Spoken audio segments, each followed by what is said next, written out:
Bonjour tout le monde. It is Sue again with retiring to France on a shoestring, and it is Friday, November 22nd. It is a gorgeous day here in Central Texas. It is in the 70s during the daytime and sunny, and at night it's nice and crisp and very, very cold. In fact, I think last night we got down to about 37 degrees Fahrenheit.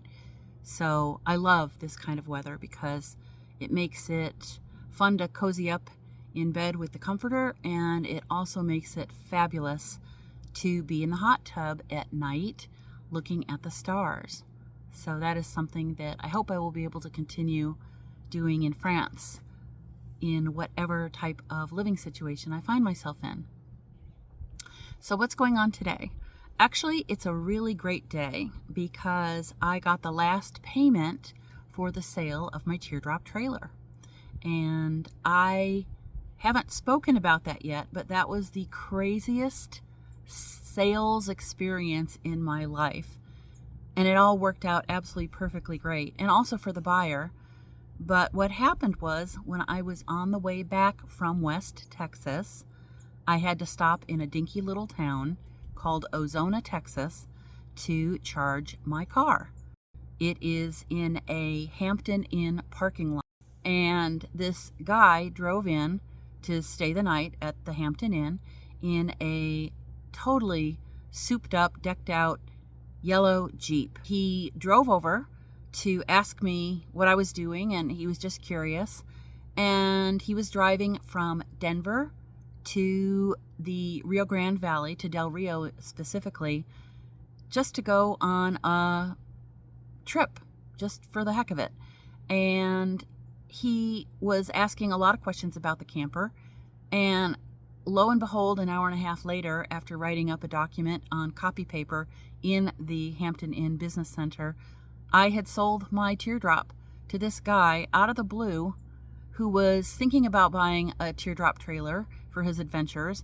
And I was literally going home a day early from my trip and was planning on selling it back to the person I bought it from within the next couple of days. We'd actually already agreed on me doing that. And so this West Texas trip was really the swan song. But the universe decided to step in and had a different plan for me and for Rick. And so he gave me half the money in cash at the parking lot, which was pretty incredible. And as you might imagine, I could not wait to get to my credit union the next day to basically plop all of that into my account, because it was a substantial sum of money. I ended up selling the teardrop for about $1,500 less than what I was originally offered by the outfit that I bought it from. But I've always been one to say that 2 birds in the hand is worth 1 in the bush, or whatever that old saying is. And as it stands now, I have all of that money in my cash reserves, which is what it was intended for, to pay for things that I will need to pay cash for as I make this big, fantastic move to France. And so that's one big, huge thing off my sales list. Now, along those lines, I've also been putting up a lot of my smaller items for sale ahead of time, and I've been pretty lucky in actually being able to offload those to people who need them. And I think I might have mentioned it before in another video. I can't remember. Maybe I did. But my philosophy is that I'm asking about half of whatever the item is worth. And if it's worth less than $50, I'm pretty much just donating it. I don't really think that I want to spend time tracking down people that like to nickel and dime you on Nextdoor and Facebook Marketplace. In any case, I've been fortunate with that as well. The big thing to sell, of course, will be my RV. And I've already started making some, I guess I would say some repairs, but also just some maintenance to Miranda is her name. I have replaced the chassis battery, and I've done an oil change. And the next thing I have to replace, and they just arrived yesterday, are the house batteries, and those are the ones that allow you to take the RV off grid and not have to plug into an electrical circuit. And I got a fantastic deal on those, so that was another lucky thing. So with all these really great things happening in terms of me being able to sell items that I need to before I go, everything electronic, basically, right? I'm not gonna bother with converters over in Europe, but it just seems like the universe is with me on this one, so I'm very happy about that. Will be selling my car. I did make that decision. It just seems that the cost of shipping it over there and then the converter for the charger port is available, but it's extremely expensive. And because this car was not designed for European consumption, it's virtually the same except for that charging port and then the ICCU, which is pretty much the controller. So the controller is set for European standards, and that would never be able to be changed. And I would be able to have the charging port converter, but it will never be able to be as fast and as speedy as it is here in the United States. The conversion process would make it a lot slower. So long story short, although I love this car to the ends of the earth and back, it just doesn't seem like a really good idea. Plus, I think that what I really need when I'm in France is just a little kick-around car to ferry me around, but also when I want to take the dogs hiking or if I want to take them traveling with me, just something that fits the three of us and that is easy to get around, easy to park, all that kind of good stuff. I think that's pretty much about it for today. I'm kind of in a funky mood about just everything still that's going on.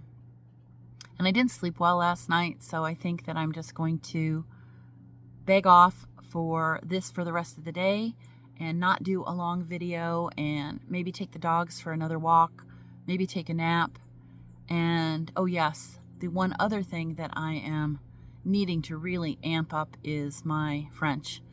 I've been doing it daily for either an hour or an hour and a half, some days 2 hours, but I'm in that comfortable place where I know all the words that I'm talking about and I can read fairly well, but I need a lot more work on my verbs because I just am not remembering my verbs and all the different tenses. That's another thing I'll do is I'll head to the dollar store. I'm going to get a bunch of 3x5, it's basically index cards, and I'm going to make my own flashcards. I've tried the stuff that's online, and yes, it's very, very good, but I think I need something that is not electronic. I need something that when I'm really in the mood to just drill myself, that's how I did it when I was in chiropractic school. I must have had 2 stacks, literally probably 6 to 8 inches tall, of an anatomical and neurological and you name it, dermatology, everything. I had just stacks and stacks and stacks of flashcards to be able to pass my board exams. And it worked really well.